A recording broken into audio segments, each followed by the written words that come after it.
जय माता रानी दोस्तों, आप सभी का बहुत बहुत स्वागत है आपके अपने चैनल राधा कृष्ण ऑफिशियल में। उम्मीद करती हूँ आप लोग बहुत अच्छे होंगे। तो ये बताने के लिए कमेंट बॉक्स में जय श्री विष्णु जरूर लिखिएगा। तो चलिए दोस्तों, आज हम इस वीडियो में माघ पूर्णिमा व्रत की कथा सुनेंगे। तो आप लोग कथा पूरा जरूर सुनिएगा और कथा सुनने के बाद आप लोग वीडियो को लाइक और चैनल को सब्सक्राइब जरूर कर दीजिएगा। तो सबसे पहले बता दूं दोस्तों कि माघ मास के पूर्णिमा का विशेष महत्व होता है। तो ये जो तिथि है ना, ये केवल चंद्रमा को पूर्णता का प्रतीक नहीं होता है, बल्कि आत्मा की शुद्धि और परम तत्व की प्राप्ति का भी अवसर होता है। ऐसा माना जाता है कि इस दिन गंगा, यमुना, सरस्वती के संगम में इस दिन स्नान करने से जन्म जन्मांतर के सभी पाप से मुक्ति मिलती है। देवगण इस तिथि में तीर्थों में वास करते हैं। इस दिन भगवान शिव और भगवान विष्णु की उपासना करने से बड़ा ही फलदायी मानी जाती है। इसलिए पूर्णिमा के दिन बहुत सारे लोग श्री सत्यनारायण भगवान की कथा भी कहलवाते हैं। तो आइए सुनते हैं पूर्णिमा व्रत की कथा। किसी नगर में चंद्रहस्त नाम का राजा रहता था। उसके पत्नी का नाम कृतिका था। उसी नगर में एक ब्राह्मण और ब्राह्मणी रहते थे। ब्राह्मण का नाम धनेश्वर और ब्राह्मणी का नाम रूपवंती था। ब्राह्मण के पास धन धान्य की कोई कमी नहीं थी, लेकिन उनका कोई संतान नहीं था। इसी कारण ब्राह्मण और ब्राह्मणी बहुत दुखी रहते थे। एक बार एक तपस्वी उस नगर में आया। वह तपस्वी नगर के सभी घरों में से भोजन मांग करके करता था, लेकिन ब्राह्मण के घर से भोजन नहीं लेता था। ब्राह्मण के घर को छोड़ देता था। एक दिन तपस्वी ने गांव के सभी घरों में से भिक्षा ली और गंगा के किनारे बैठ करके आराम से प्रेम पूर्वक खा रहा था। तब धनेश्वर ने तपस्वी के सभी कार्यों को करते हुए देखा और अपने भिक्षा का अनादर भी देखा। तो धनेश्वर ने तपस्वी से जाकर बोला कि आप सभी घरों से भिक्षा लेते हो, पर मेरे घर से भिक्षा नहीं लेते, क्यों? तब तपस्वी बोला, जिसके घर संतान ना हो उसके घर की भिक्षा बड़ी पापदायिनी मानी जाती है। क्योंकि तुम निसंतान हो, इसलिए तुम्हारे घर की भिक्षा नहीं लेता हूँ।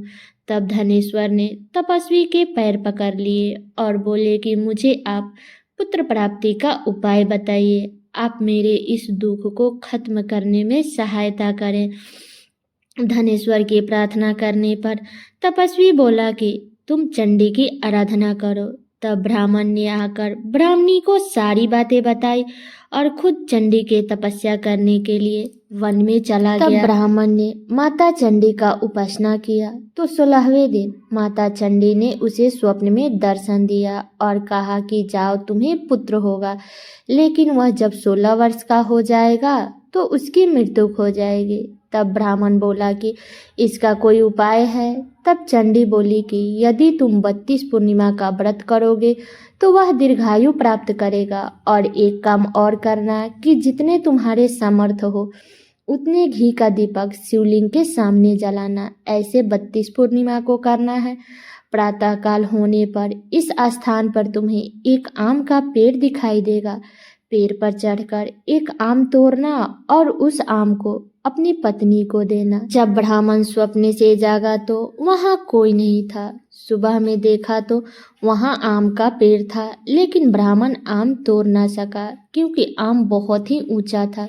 तब ब्राह्मण ने गणेश जी से प्रार्थना करने लगा कि हे गणेश जी, मेरे कार्यों को सिद्ध करें, जिससे मैं अपना मनोरथ पूरा कर सकूं। तब गणेश जी के कृपा से धनेश्वर पेड़ पर चढ़ गया और आम को तोड़ लिया और घर जा करके उस फल को अपनी पत्नी को दे दिया। पत्नी ने उस फल को खा लिया। तब माता चंडी के कृपा से उसे 9 महीने बाद पुत्र की प्राप्ति हुआ। तब धनेश्वर ने अपने पुत्र का नाम देवदास रखा। जब पुत्र का जन्म हुआ तब ब्राह्मण और ब्राह्मणी ने पूर्णिमा का व्रत करना शुरू कर दिया। जब उसका पुत्र 16 वर्ष का हुआ तो माता पिता डरने लगे कि कहीं इसकी मृत्यु तो नहीं हो जाएगी। इसलिए उन्होंने मन में विचार किया कि यह घटना हमारे सामने नहीं होना चाहिए। ब्राह्मण ने देवदास के मामा को बुलवाया और मामा को बुलवा करके देवदास को कहा कि तुम 1 वर्ष के लिए काशी लेकर के चले जाओ विद्या ग्रहण कराने के लिए, और उसे अकेला बिल्कुल मत छोड़ना, तुम सदा उसके साथ रहना। धनेश्वर ने 1 वर्ष के लिए भेज दिया, लेकिन यह बात मामा को नहीं बताई कि इसके ऊपर ग्रह है। धनेश्वर ने अपने पुत्र की मंगल कामना के लिए भगवती की आराधना शुरू कर दिया और साथ ही में 32 पूर्णिमा का व्रत भी पूरा कर लिया।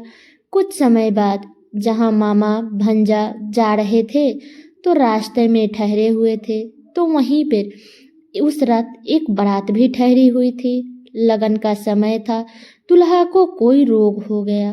तब वर के पिता का नजर देवदास के ऊपर पड़ा तो वह सोचा कि वर के रूप में देवदास को ले जाते हैं और विवाह का कुछ कार्य देवदास से करा देते हैं। तब तक मेरा पुत्र ठीक हो जाएगा तो विवाह अपने पुत्र के साथ करवा देंगे।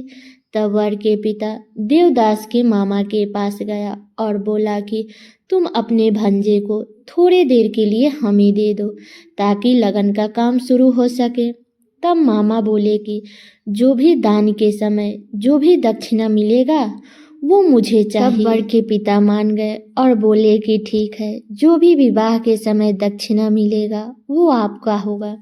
तब मामा ने अपने भांजे को दुल्हा बनने के लिए भेज दिया। विवाह की विधि संपन्न हो गई। जब दोनों पति पत्नी का भोजन आया तो देवदास ने अपनी पत्नी के साथ भोजन नहीं किया। तब उसकी पत्नी ने देखा कि मेरा पति तो भोजन ही नहीं कर रहा है और उसकी आंखों में आंसू है। तब पत्नी ने पूछा कि क्या हुआ नाथ? तब देवदास ने अपनी सारी बातें बताई। तब लड़की बोली कि ऐसा कैसे हो सकता है, अग्नि के सामने मैंने आपको पति बनाया है। तब देवदास ने कहा कि ऐसा मत कहिए, मेरी आयु बहुत छोटी है, मेरी मृत्यु के बाद तुम्हारा क्या होगा? तब पत्नी ने बोला कि जो होगा देखा जाएगा।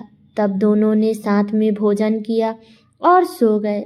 जब देवदास सुबह काशी विद्या ग्रहण करने के लिए जाने लगे तो जाने से पहले अपनी पत्नी को 3 नगों से जुड़ी अंगूठी दी और एक रुमाल दिया और कहा कि इसे मेरा संदेश समझ करके रख लो और अच्छे से रहना। और देवदास ने कहा कि अगर तुम मेरा जन्म और मृत्यु जानना चाहती हो तो एक बगीचा लगवाओ, वहाँ 9 मालिका लगवाओ और उसे जल से सींचते रहो।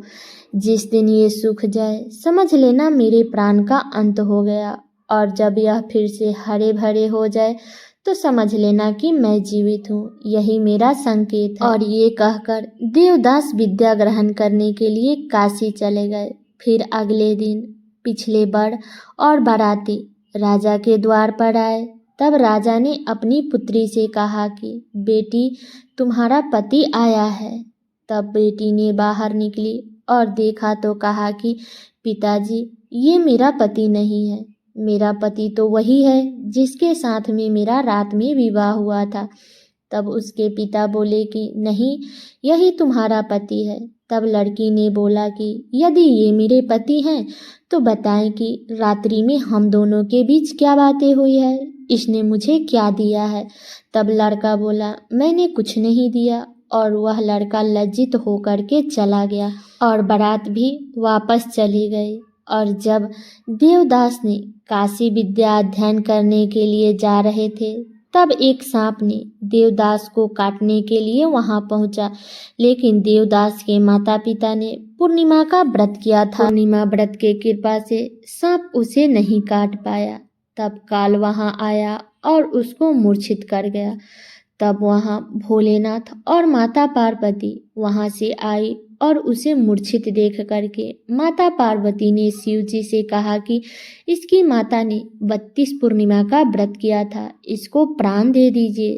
तब भगवान शिव ने उसे प्राण दिया और व्रत के प्रभाव से काल को भी पीछे हटना पड़ा।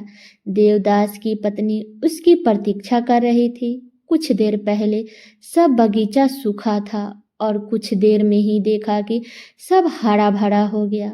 ये देख करके वो बहुत खुश हो गई और उसने अपने पिता से बोली कि पिताजी, मेरा पति अब ठीक है।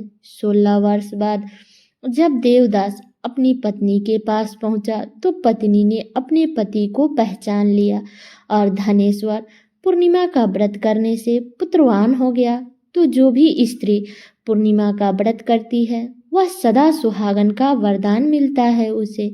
यह व्रत जो भी श्रद्धा भक्ति से करता है उसकी सारी मनोकामनाएं पूर्ण होती है। तो हे भोलेनाथ, जैसे आपने धनेश्वर को पुत्रवान होने का आशीर्वाद दिया, उसके पुत्र की आयु लंबा हुआ, वैसे ही जो इस कथा को कह रहा है, जो इसमें हुंकार भर रहा है और जो इस कथा को सुन रहा है, सभी के पुत्र की लंबी आयु देना और उसकी रक्षा करना। तो सब लोग बोलिए शिव शंकर भगवान की जय। तो ये है पूर्णिमा व्रत की कथा। तो ये कथा मेरी यहीं तक का था। कैसा लगा ये कथा आप लोग कमेंट करके ज़रूर बताइएगा। चैनल पे नए आए हैं तो सब्सक्राइब कर लीजिएगा, वीडियो को लाइक कर दीजिएगा और वीडियो को शेयर कर दीजिएगा ताकि हर कोई माघ मास के पूर्णिमा व्रत की कथा को सुन सके और उनका भी व्रत पूरा हो सके। तो चलिए दोस्तों, मिलती हूँ अगले वीडियो में किसी नए वीडियो के साथ में। तब तक के लिए नमस्कार।